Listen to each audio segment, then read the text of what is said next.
शदादकोट तालुके हेड क्वार्टर अस्पताल ऐं डॉक्टरनि जी कॉलोनी कचरे में ढेर में तब्दील।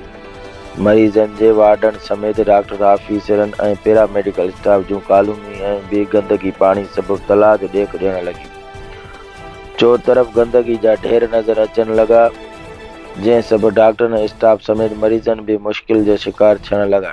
उन हवाले सां डॉक्टरनि पैरामेडिकल स्टाफ मीडिया वारनि सां ॻाल्हाईंदे चयो त वेझो महलनि जे ड्रेनेज जो गंदो पाणी काफ़ी महीननि खां अस्पताल में दाख़िल थी रहियो आहे, जेको गंदो पाणी तलाउ जो ॾेख ॾियण लॻो आहे, जंहिं ते बदबू ऐं मच्छर वार्डन में दाख़िल थी मरीज़नि समेत डॉक्टरनि ऐं ॿियनि स्टाफ खे सख़्तु परेशान करे रहिया आहिनि। उन्हनि जो चवणु हो त डॉक्टर समेत ॿिए स्टाफ जूं कॉलोनियूं कचरे जे ढेर जो मंज़र ॾियण लॻियूं आहिनि।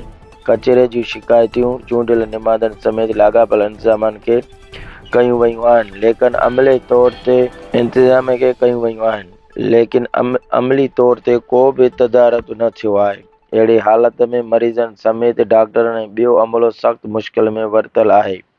उन्हनि कमिश्नर लाड़काणो ऐं लाॻापियल खाते जे ऑफिसरनि खां मुतालबो कयो आहे त फौरी तौर ते अस्पतालनि में काफ़ी महीननि खां हलंदड़ गंदे पाणी समेत गंदो कचिरो खणायो वञे ऐं सफ़ाई कराई ॾिनी वञे त जीअं मरीज़नि समेत डॉक्टरनि ऐं पैरामेडिकल स्टाफ बीमारी खां बची सघनि।